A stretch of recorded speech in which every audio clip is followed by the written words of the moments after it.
Chairman Knorr and members of the Human Services Finance Committee. My name is Jill Anderson, and I'm the mother of Colton. My family and I live in East Bethel. I deeply appreciate this opportunity to speak before you regarding the importance of House File 999 to my family.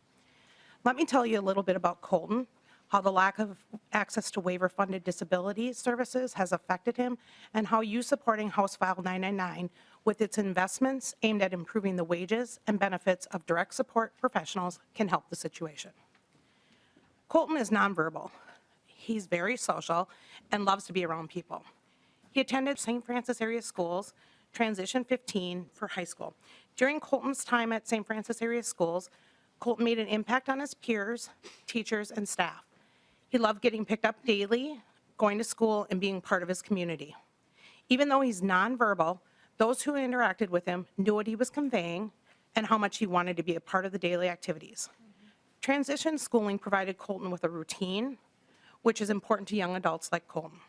He would get up every morning, get ready for school, have a schedule of items he did each day. The purpose of transition schooling is to facilitate the student's move from school to post-school activities. Transition 15 was preparing Colton for his next phase in life, and we were excited. Normally, families would start thinking about where and what their young adult will move on to during the transition schooling. But due to the pandemic, locations weren't offering tours, and evaluating sites was very hard. Our family was interested in both RISE and Opportunity Partners, but neither of them were offering walkthrough tours. When we finally got to walk through RISE, it had many things Colton would enjoy: biking, music, art, social interaction. We immediately got on RISE's list in 2021. When we signed up, we were number 11 on the list, and we were revised. RISE had a number of participants to bring back from COVID-19. We are still number 11 on that wait list, and that is due to lack of staffing.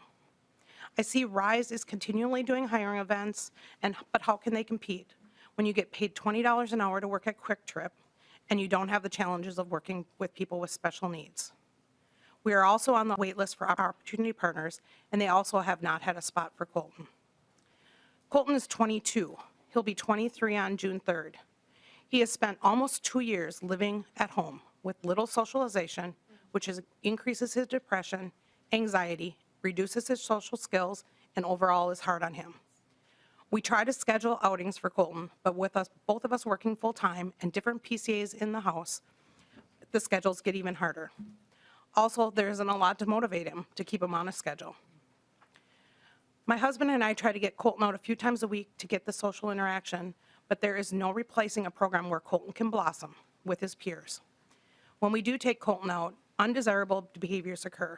He gets overwhelmed, his anxiety increases, and it takes a long time to get him to a point where he is enjoying what we're doing. Another way we get Colton out is to just go for car rides. Colton and I will go out for a morning drive a few times a week just to see the countryside. Colton really doesn't care about the turkeys or deer, I point out, nor does he care about the traffic. What does he care about? He sees buses and points to himself, and then to the bus. Yes, that's Colton telling me he wants to go on the bus. He sees a van like the one that would pick him up to transport him to school and lets me know that's what he wants. In the past, when he's pointing at these buses or vans, he starts to cry. Colton knows the bus brings him somewhere that's a special place, as such a van would, and he misses it. As a parent, it makes me very sad for Colton and for his peers.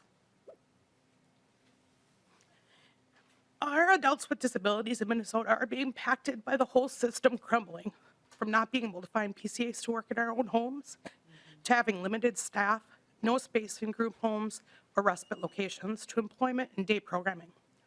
Wait lists lasting multiple years, and the list goes on. I want my son and his peers to be able to have friendships, enjoy music, activities, and learn new skills, go on outings, and volunteer in the community. I want him to enjoy a day away from his home and his parents. He doesn't get that now. To be able to grow and engage with others. Isn't that what we all want in our lives? We don't want to be sitting at our house 24/7, not engaging with anybody else. Why should our adults with disabilities be any different? Over the past 2 years, we've went through so many challenges with Colton, as I know other families have. Our family welcomes you to come spend a day with us.